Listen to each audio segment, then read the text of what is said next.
Hi everyone, I'm Grant Smith, Practice Consultant for Medical Director at Telstra Health. Welcome to today's training session on Medical Director version 4.3a for Clinical and Pracsoft.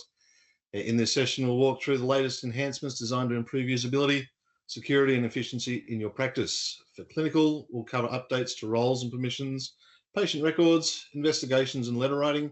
In Pracsoft, we'll explore improvements to the waiting room, payments and billing, and fee management. We'll also touch on technical updates, bug fixes, and the upgrade process to help you get the most out of version 4.3a. Let's get started. So without further ado, let me jump into the slides. These slides should be presented to you or be able to be available at the end of today's session. There is quite a lot going on the slides. I won't necessarily talk through the slides themselves. I'll be picking out items from that. And we'll be showing you on the screen, potentially either on through the PDF here or going into Medical Director shortly. So without further ado, going into the 4.3a version. The 4.3a version, of course, covers both our Medical Director Clinical and our Pracsoft programs. Probably the biggest things in here are going to be, we'll work through them steadily. Our roles and permissions have been updated a little bit. We've been steadily enhancing our roles and permissions module within the user profile, and we'll talk about that when we're going into Medical Director.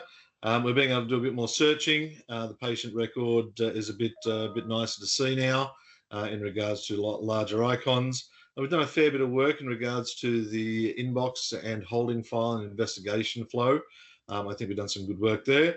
In terms of the letter writer, we've done a little bit of work in terms of alternate emails and abilities to send emails with various options, some changes in the maintenance area, technical updates and bug fixes there, and we'll go through these as we go through.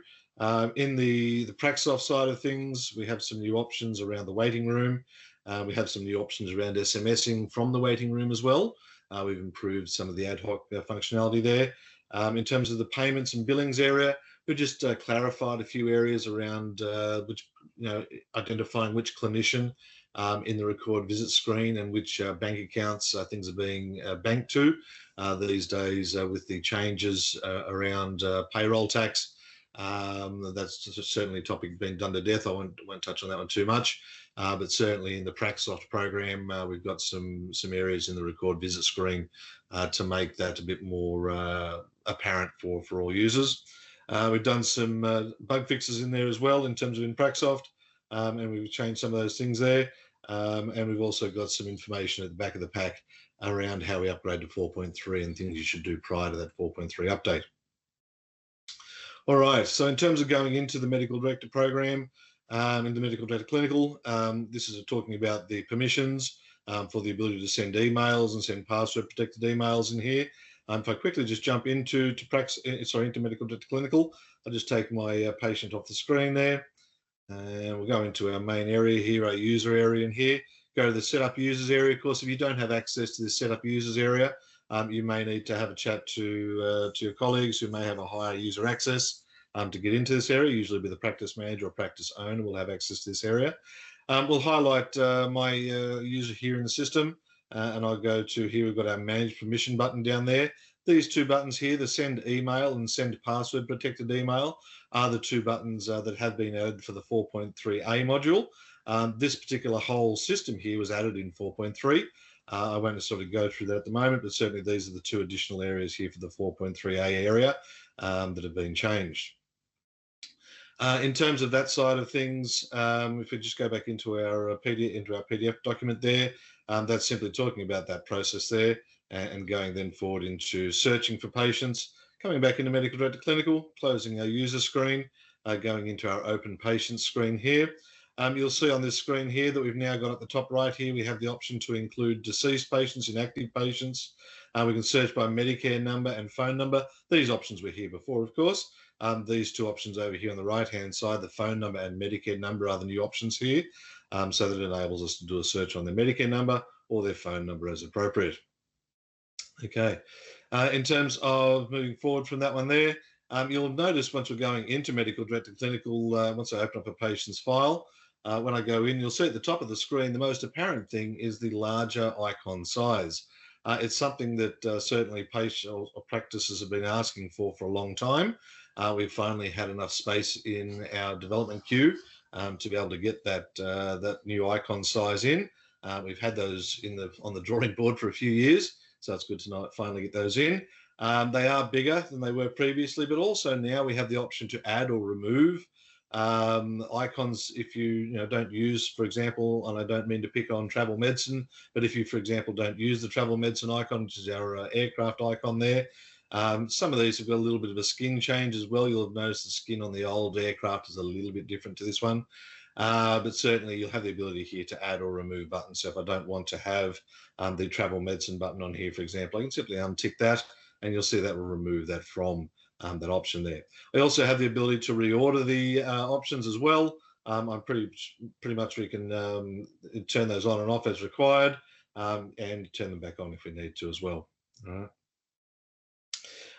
Okay, so in terms of that, going from there back into our document there, moving forward into our alternative email addresses here. When you're going into a patient's demographics, there's a number of different ways you can get into a patient demographic. Good little trick here. Next to the patient's photo, there's a grey area between the patient's photo and the edge of the demographics. If you double click in there, that will open up your patient details. You can, of course, use the patient details shortcut of Control D as well. But this will then take you into the area here of interest here. In this example is our alternate email. So the alternate email enables us to put on a second email. It might be a carer's email. It might be a pharmacy email. It might be another contributor's email, whatever the particular reason you have to have an email, 2 emails on a patient's file. So you can do that from there. All right. A question from a user the other day was, does that also happen in Pracsoft as well? The alternative email is available in Pracsoft as well. So if I do put that, of course, in MD, then that will transmute across to Pracsoft and vice versa. So if I put the alternative email in Pracsoft, that will have come across to MedicalDirector, of course. All right, outstanding action. So we'll start heading into our holding file now. When we're in our holding file, just jump out of here, jump out of my patient file. We will come back into the patient file, fear not. So going back into our holding file in here, checking our holding file, that stuff hasn't changed. A couple of things down the bottom here. Add comment is a new button down the bottom here. Previously, if you wanted to add a comment to a result, you could have done so, but you had to do so through the action flow in here. This is the way you could have added a comment, and this is also where you can store comments for later use. That's not new. This has been around since I was young, which is a long time ago. And of course, there is a new button in here though that is different, which is the add a recall button here. So if you are used to using the deeper flow for the actioning of results, and certainly there's a couple of practices that leap to mind, then this is quite a useful little button down here if you intend to add a recall as well. When you click on that and hit OK, that will then bring up the add recall functionality as well. Let's just choose in this example here, we'll go discuss, and we might say test doctor comment, and we'll go OK. You'll see now it is bringing up the add recall functionality. Just a quick note on this, you'll have seen back in our manage permissions screen earlier, the ones we changed there in the new 4.3a was the ability to the email and password protected email. There's also a function in there for you to be able to restrict users' ability to add recall reasons here. There is a thing to be aware of in our inbox, in that if I have a particular subject as a entry here in my inbox, you'll see in this example here, it's a medical director training for advanced practice managers. We did that a little while ago. If I then hit save, that will add this particular recall reason to my list of recall reasons. Now, you probably don't want that. You probably have the ability, or you do have the ability in that recall, in that manage permissions area in the user profile, to take off their ability to add notations, right? Which is what we'd be doing here. So actually have the ability now to restrict their ability to add these recall reasons at a user level as well. And you do that through that manage permissions screen previously. I did mention that to a user the other day, and they weren't aware of that functionality, hence why I mention it now. All right, so in terms of in this area as well, there's also there's a new button here called Add Outstanding Actions. There are still practices that are using the action list and the outstanding actions list. Certainly you can add that directly from here by simply clicking the Add Outstanding Action List button there.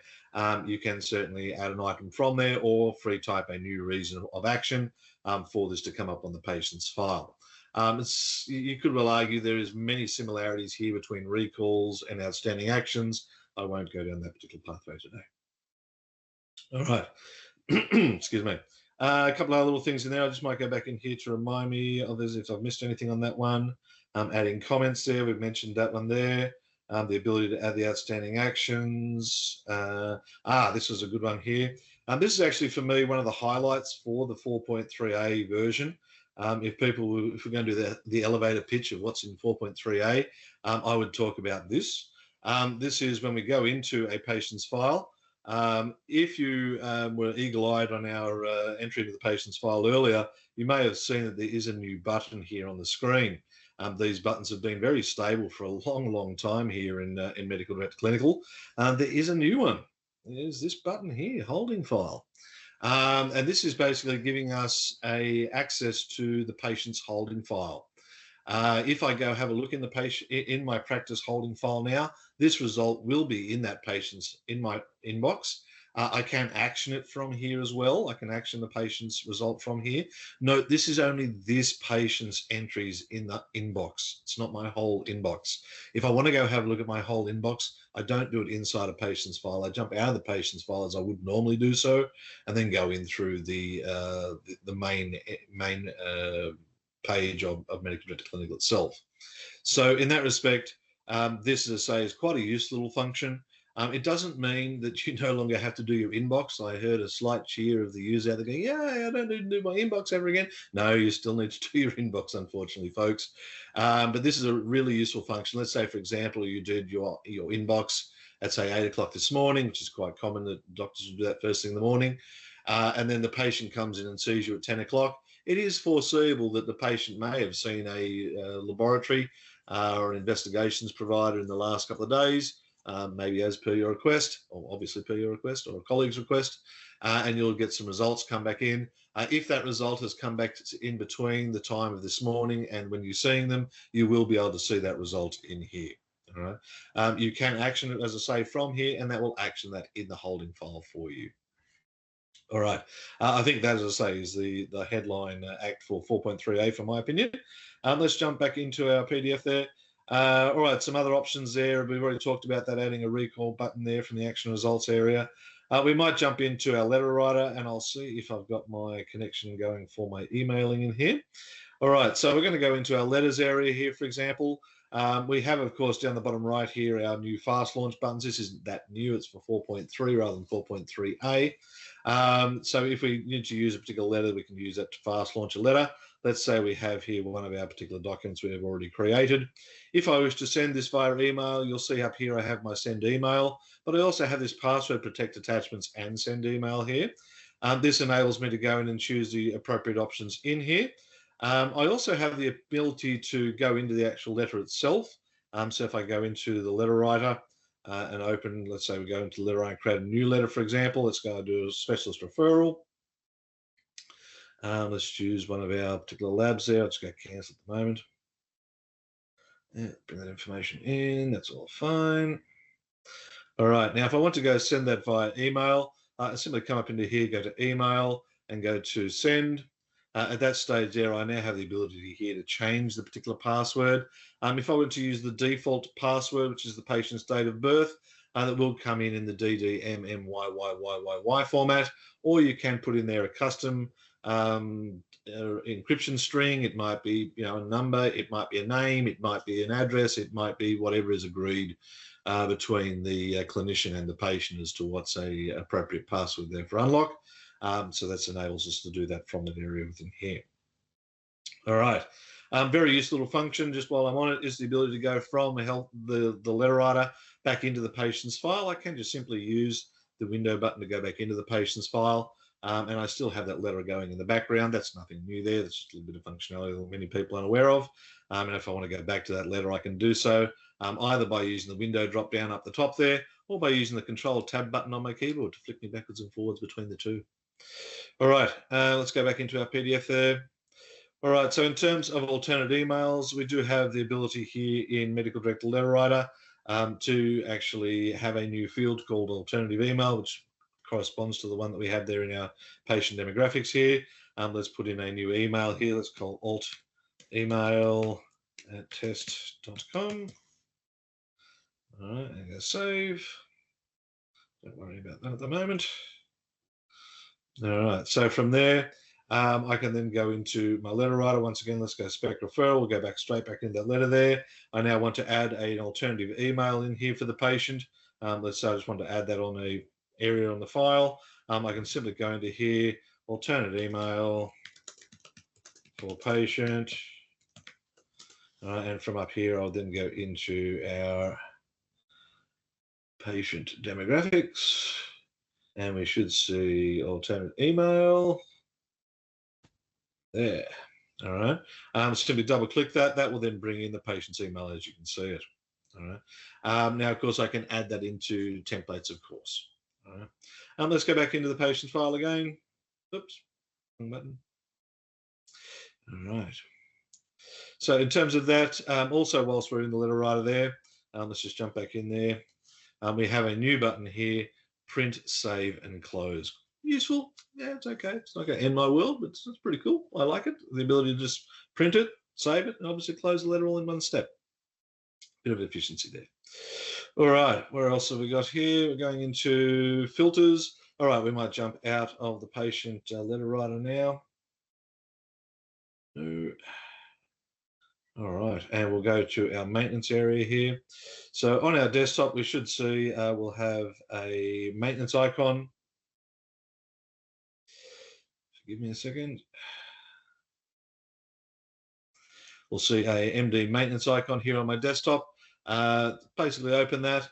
That's referring to a couple of areas we've changed here in terms of our database export functionality here.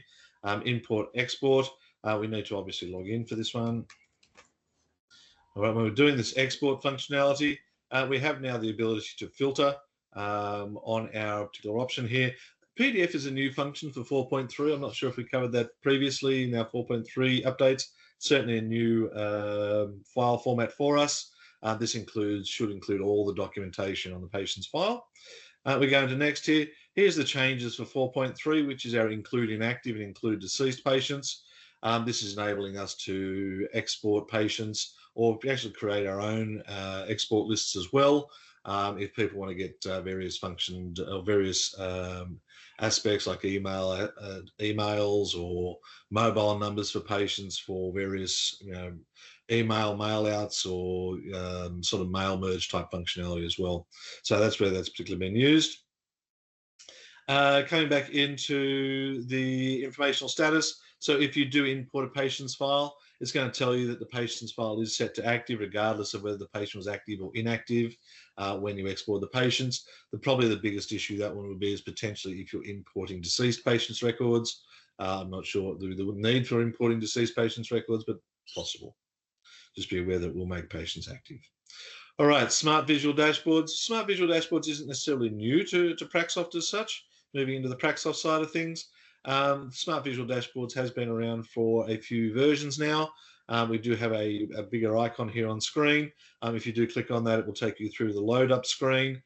From here, you would normally put in whether you've requested access. If you are requesting access, it will take you through a guided user flow on just giving you some information on that particular smart visual dashboards.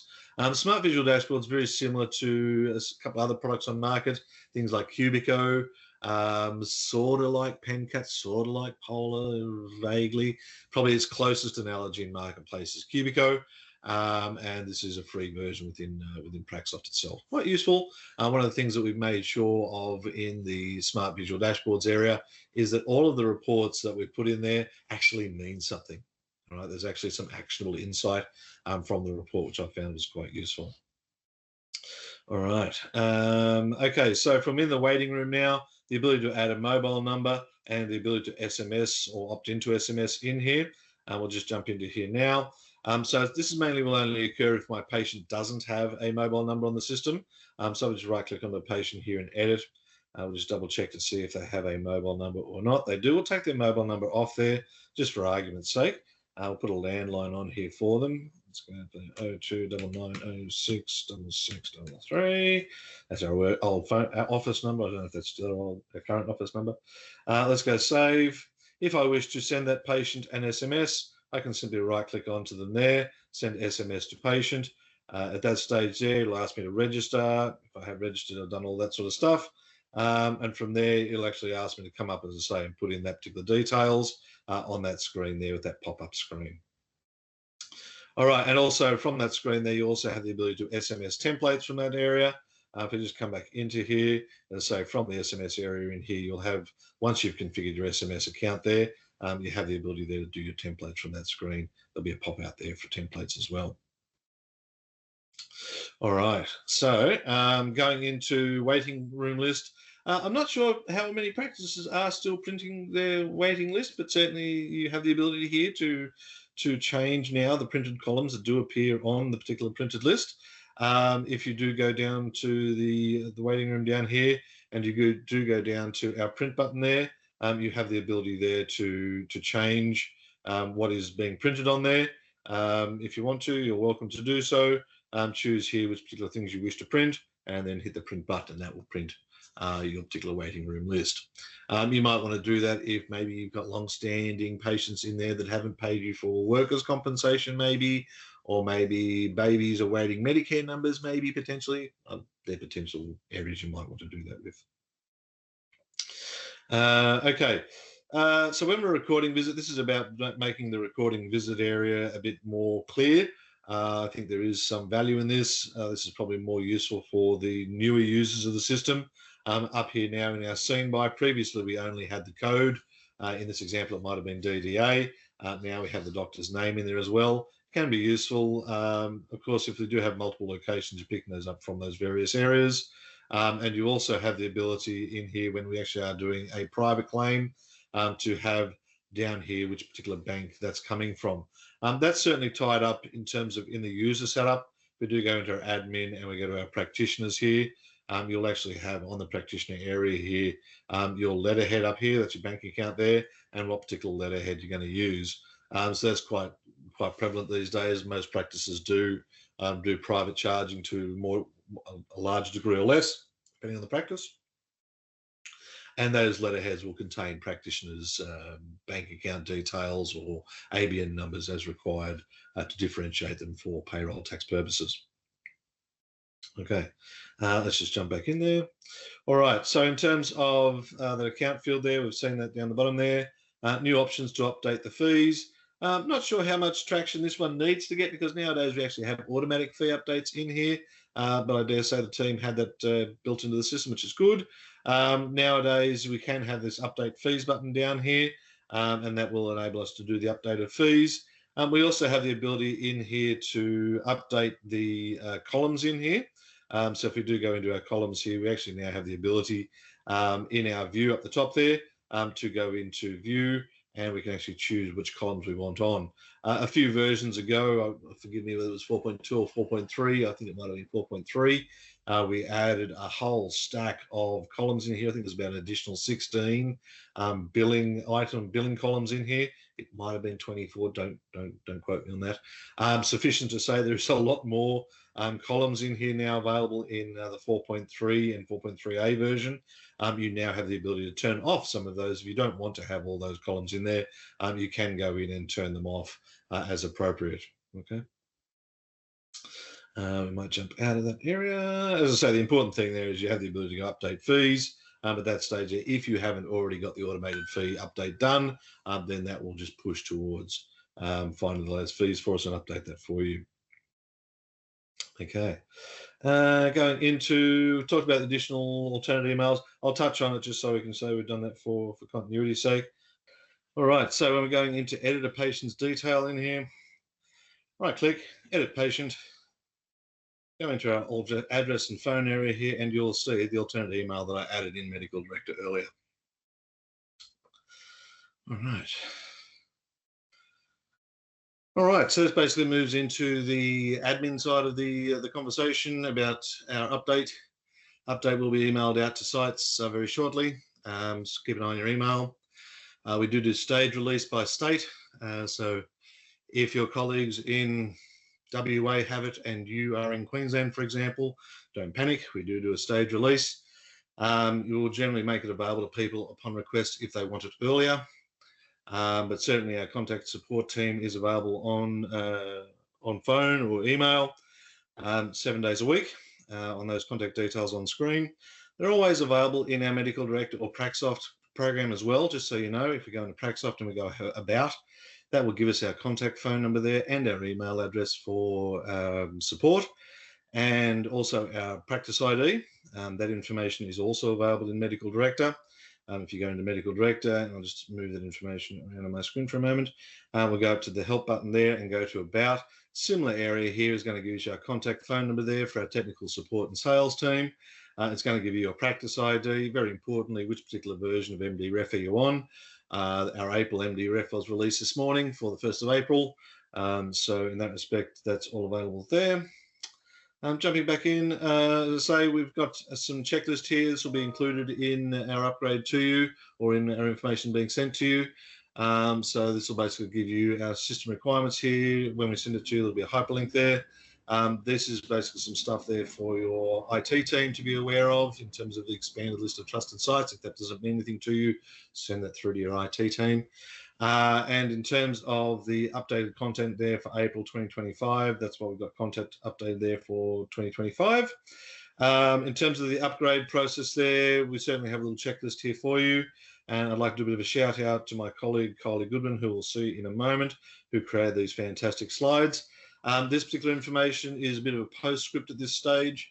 About a week or so ago, we did an update to our MD Exchange server. That's actually tied to, for most users, it's tied to your MD e-prescribing functionality. Over the last couple of years, we've had some ups and downs in our e-prescribing. This should hopefully put the final nail in that coffin of e-prescribing having difficulties. So hopefully, if all things being equal, I'm going to touch some wood there, that our e-prescribing is going to move smoothly moving forward. But that's just a couple of information points there, just in case you're still experiencing issues. Of course, if you are still experiencing issues with e-prescribing post the 25th of March, please contact our technical support. So that brings us to the end of our training session on MedicalDirector 4.3a for Clinical and Pracsoft.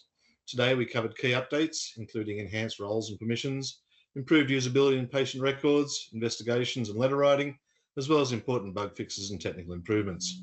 For Pracsoft users, we explored updates to the waiting room, payments and billing, fee management and patient records, ensuring a smoother and more efficient workflow. If you need more information or access to training resources, visit our MedicalDirector website. There you'll find detailed guides, support materials, and everything you need to make the most of version 4.3a. And thanks for joining me today. Once again, this is our support team contact details, and thank you to Kylie for doing the slide set. Thank you, folks, and have a lovely day.